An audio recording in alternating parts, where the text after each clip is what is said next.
Vicky express में आपका स्वागत है। आज की कहानी है अलिफ लैला दूसरे फकीर की कहानी। पहले फकीर की कहानी सुनकर सब लोग हैरान थे। तभी जुबैदा ने दूसरे फकीर को अपना किस्सा सुनाने को कहा। दूसरे फकीर सुकेब ने बताया कि मैं भी एक बादशाह का बेटा हूँ। बचपन से ही मैं पढ़ने में अच्छा था, इसलिए कई शिक्षक मुझे घर में ही पढ़ाने आते थे। बहुत कम उम्र में मैंने सारे धर्म की किताबों में जो भी लिखा था उसे याद कर लिया था। मेरे दिमाग और ज्ञान की वजह से मुझे सभी पसंद करते थे। गणित, इतिहास जैसे सभी विषयों पर मेरी अच्छी पकड़ थी। मेरी तारीफ सुनकर एक दिन हिंदुस्तान के बादशाह ने मुझे मिलने के लिए बुलाया। पिता के राजमहल में बादशाह ने खूब सारे मोती और बेशकीमती चीजें भेजकर मेरे लिए बुलावा भिजवाया था। ये सब देखकर मेरे पिता खुश थे। उन्हें लगा कि हिंदुस्तान के बादशाह से मेलजोल बढ़ाना जरूरी है, क्योंकि आगे चलकर अपना राजमहल मुझे ही चलाना है। इसी सोच के साथ पिताजी ने मुझे बादशाह के महल भेज दिया। कुछ सेवक के साथ बादशाह के लिए भेंट और रास्ते के लिए खाने पीने की चीजें लेकर मैं हिंदुस्तान के बादशाह से मिलने के लिए रवाना हो गया। 3 दिनों की यात्रा के बाद किसी जंगल के पास करीब 10 से 20 लुटेरों ने गहने से लदे मेरे घोड़े रोककर सारा सामान छीन लिया। ये सब देखकर मैंने उनसे कहा कि मैं हिंदुस्तान का बादशाह का रिश्तेदार हूँ, लेकिन वो डरे नहीं और सब लोगों पर हमला करने लगे। बहुत देर तक उनसे लड़ने के बाद मैं किसी तरह से उनसे बचकर घोड़े पर बैठकर निकल गया। कुछ दूर जाते ही घोड़ा घायल होने की वजह से मर गया और मैं भी चोट लगने के कारण चल नहीं पाया। प्यास और भूख के मारे मेरी हालत खराब थी और ये डर भी लग रहा था कि कहीं गुंडे फिर मुझे न पकड़ ले। तभी मैंने अपने कपड़े को फाड़कर अपने घाव पर पट्टी बांधी और कुछ दूर चला। तभी एक गुफा दिखाई दी। शाम हो चुकी थी, इसलिए मैं उसी गुफा में चला गया और वहां रात बिताई। आसपास पेड़ थे, तो मैंने फल खाकर अपनी भूख भी मिटा ली। अब सुबह होते ही कुछ फलों को लेकर मैं दोबारा आगे चलने लगा। चलते चलते एक नदी मिली, जहां मैंने पानी पिया। पास ही एक राज्य दिखा, तो मैं काम की तलाश में उधर चला गया। मैं कुछ दिन वहां रुका और आसपास घूमने लगा। मेरे पांव फटे हुए थे, बाल व दाढ़ी बढ़ गई थी और कपड़े गंदे होने के साथ ही फट गए थे। सबने मुझे फकीर समझकर कुछ खाने को दे दिया। 1-2 दिन बाद मैं एक सरकारी क्लर्क के पास गया और कहा कि मैं आपके हिसाब किताब के काम में मदद कर सकता हूँ। जब सरकारी क्लर्क ने मुझसे मेरे बारे में पूछा, तो मैंने सब कुछ बताया दिया। ये सुनकर वो बहुत डर गया और उसने कहा कि भले ही तुमने मुझे सच बता दिया हो, लेकिन इसके बारे में किसी और को बिल्कुल मत बताना। तुम बादशाह के पास नहीं पहुँचे थे, इसलिए अब वो तुम्हारा और तुम्हारे पिता का दुश्मन बन गया है। इस राज्य में सभी लोग बादशाह को खूब मानते हैं और उनके लिए कुछ भी कर सकते हैं। अगर किसी को पता चला कि तुम सुकेब हो, जिसे बादशाह ने बुलाया था, और तुम वहां गए नहीं, तो वो तुम्हें छोड़ेंगे नहीं। मैंने उस व्यक्ति का धन्यवाद करते हुए कहा कि मैं अपने बारे में अब किसी को भी नहीं बताऊंगा। मुझे भूखा और थका हुआ देखकर उसने कुछ खाने को दिया और कुछ देर आराम करने के लिए जगह दी। अच्छे से आराम करने के बाद उसने मुझसे पूछा कि मुझे क्या क्या काम आता है। तब मैंने उसे अपने सारे कौशल और विद्या के बारे में बता दिया। ये सब सुनकर उसने कहा कि ऐसी विद्या और कौशल का मुझे कोई काम नहीं है। हाँ, तुम दिखने में हटे कट्टे लगते हो, तो तुम जंगल में जाकर लकड़ियाँ ला सकते हो, जिसका बाजार में अच्छा दाम मिलेगा। मुझे लकड़ी काटने का काम नहीं आता था, लेकिन जिंदा रहने के लिए कुछ काम करना जरूरी था। मैं काम के लिए तैयार हो गया। उसने मुझे कुल्हाड़ी व रस्सी देकर जंगल जाने को कहा और कुछ लकड़हारों से मुलाकात करवा दी।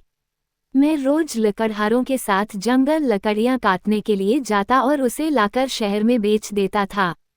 हर बार लकड़ी बेचने पर मुझे स्वर्ण मुद्रा मिलती थी।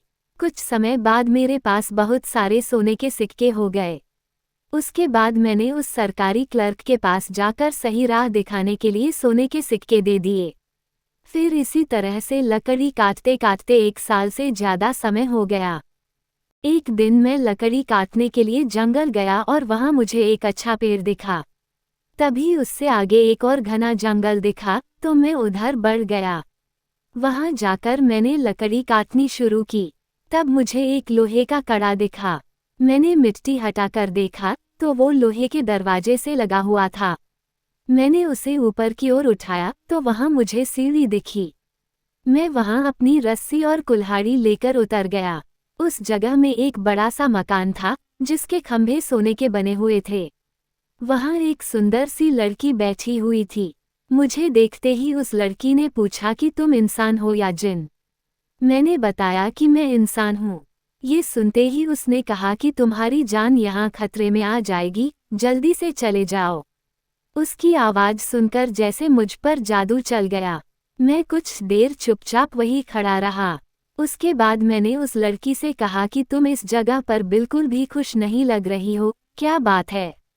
मेरी बात सुनकर उसने कहा कि यह जादुई जगह है और यहाँ सारी सुख सुविधा है, लेकिन मुझे ये जगह बिल्कुल अच्छी नहीं लगती। फिर मैंने उससे पूछा कि वो यहाँ कैसे पहुँची। उसने बताया कि वो आबनूस द्वीपों के बादशाह अबू तैमूरस की बेटी है। मेरे पिता ने मेरी शादी एक राजकुमार से कराई थी। जब मैं उसके साथ शादी के बाद घर जा रही थी, तभी एक जिन मुझे रास्ते से उठाकर यहाँ लेकर आ गया। वो हर 10 दिन में यहाँ आता है और मुझे उसकी सेवा करनी होती है। इतना सब बताने के बाद उसने मुझे अच्छा खाना खिलाया और आराम करने को कहा। कुछ देर बाद मैंने उस लड़की से कहा कि अगर वो खुश नहीं है तो उसे मेरे साथ बाहर चलना चाहिए। तब उस युवती ने कहा कि देखो, मैं यहाँ से बाहर गई तो जिन मुझे मार डालेगा। अगर तुम चाहो तो यहाँ जिन के जाने बाद आ सकते हो। वो हर 10 दिन में यहाँ आता है, तुम बाकी के 9 दिन इस गुफा में आ सकते हो। ये सुनकर मैं खुश हो गया और नहाने के लिए बाथरूम में चला गया। फिर लड़की ने मुझे शाही कपड़े पहनने के लिए दिए। मैंने उसके साथ पूरा एक दिन बिताया। इस बीच मुझे उस लड़की से लगाव हो गया, जिस वजह से मैं उससे गुफा के बाहर चलने की जिद करता रहा। उसने दोबारा मना करते हुए बताया कि वो जिन बहुत ताकतवर है और यहाँ उसने एक लैंप रखा है, जिसे छूने पर वह जिन आ जाता है। लड़की बात पूरी सुने बिना ही मैंने गुस्से में वो लैंप छू दिया और मैं जिन को मारने की योजना बनाने लगा। उसे छूते ही भूकंप आने लगा और वहां अंधेरा छा गया। उस युवती ने मुझे समझाकर वहां से बाहर जाने को कहा। इधर मैं डरकर बाहर उसी सीढ़ी में पहुंच गया जहां से अंदर आया था। उधर वो जिन अंदर पहुंच गया। उसने लड़की से पूछा कि उसने लैंप छूकर उसे क्यों बुलाया। तभी जिन ने वहां मेरी कुल्हाड़ी और रस्सी देख ली, जिसे मैं हड़बड़ाहट में अंदर ही छोड़ आया था। तभी मैं डरकर वहां से भागा और उसी क्लर्क के पास पहुंच गया, जिन्होंने मुझे लकड़ी काटने का काम दिया था। वो मुझे देखकर खुश हो गया और पूछा कि मैं पूरा एक दिन कहाँ था। मैं डरा हुआ था, इसलिए मैंने उन्हें कुछ नहीं बताया। मैं नहाया और खाना खाकर सो गया।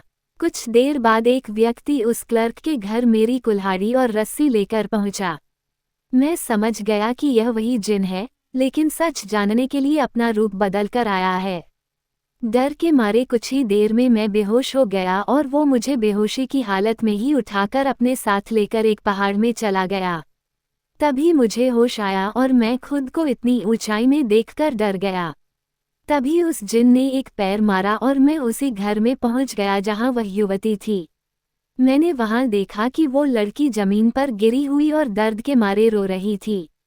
तब जिन ने मुझे कहा कि तू यही आया था न, अब मैं तुझे मार डालूंगा। इतना सुनते ही उस लड़की ने कहा कि नहीं, मैं इन्हें नहीं जानती हूँ जिन, तुम इसे क्यों मार रहे हो? मैंने इसे पहली बार यहाँ देखा है। ये सुनकर जिन को और गुस्सा आया और उसने लड़की के हाथ में मेरी कुल्हाड़ी देकर कहा कि तू इसे नहीं जानती है, इसलिए अब तू ही इसे जान से मारेगी। लड़की ने मुझे मारने से मना कर दिया, जिससे जिन का शक यकीन में बदल गया। जिन ने कहा कि जब तू इसे जानती ही नहीं है तो इसे मार क्यों नहीं देती। उसके बाद जिन ने मुझे कहा कि अगर तू इस लड़की को नहीं पहचानता है तो कुल्हाड़ी उठाकर इसे मार दे। मैं परेशान हो गया और तभी युवती ने मेरी तरफ इशारा करके कहा कि मुझे मारकर अपनी जान बचा लो, वैसे भी यह जिन मुझे मार ही डालेगा। लड़की का इशारा मिलने के बाद भी मैं उसे मार नहीं पाया। मेरे मन में हुआ कि मेरी वजह से ही यह इतनी परेशानी में घिर गई है और मैं ही इसे मार दूं, ये तो पाप होगा। उसके बाद मैंने जिन से कहा कि मैं किसी भी स्त्री पर हाथ नहीं उठाता हूँ। तुम मुझे किसी को जान से मारने के लिए कह रहे हो, यह मैं बिल्कुल नहीं करूँगा। तुमने इसका वैसे ही बुरा हाल कर रखा है और ये तुम्हारी स्त्री है, तो इसके साथ जो भी करना है तुम करो। मुझे इन सब से दूर ही रखो। जिन गुस्से में बोला कि तुम दोनों को पता नहीं है कि मैं कितना शक्तिशाली हूँ। ऐसा कहते ही उसने लड़की के दोनों हाथ काट दिए। वो लड़की जमीन में गिर गई और मैं भी बेहोश हो गया। जब मुझे होश आया तो जिन ने कहा कि इस लड़की को मैंने धोखे की सजा दे दी है, लेकिन मुझे यह नहीं पता कि यहाँ तुम ही आए थे या कोई दूसरा। इसी वजह से मैं तुम्हें जान से नहीं मारूंगा, लेकिन तुम्हें इंसान भी रहने नहीं दूंगा। जादू से अभी जानवर बना दूंगा। बताओ, तुम्हें कौन सा जानवर बनना पसंद है? तब मैंने उनसे कहा कि मुझ पर दया करो और जानवर न बनाएं। ये सुनकर जिन ने बताया कि यह उसकी दुनिया का नियम है, इसलिए वो मुझे जानवर जरूर बनाएगा। ये बात सुनकर मैंने कहा, जिन्नों के सरताज मुझ पर कृपा करो। ठीक उसी तरह जैसे एक भले आदमी ने अपने साथ बुरा करने वाले पर उपकार किया था, उसकी जैसी दया दिखाकर मुझे छोड़ दो। मेरी बात सुनने के बाद जिन ने पूछा कि कौन है भला आदमी और उसकी कहानी क्या है। दूसरे फकीर सुबेर ने जिन को भले आदमी की कहानी सुनना शुरू किया। आप इस कहानी को जानने के लिए हमारी दूसरी स्टोरी पढ़ें। सुनने के लिए धन्यवाद। मेरा चैनल सब्सक्राइब करें, लाइक और शेयर भी करें। धन्यवाद।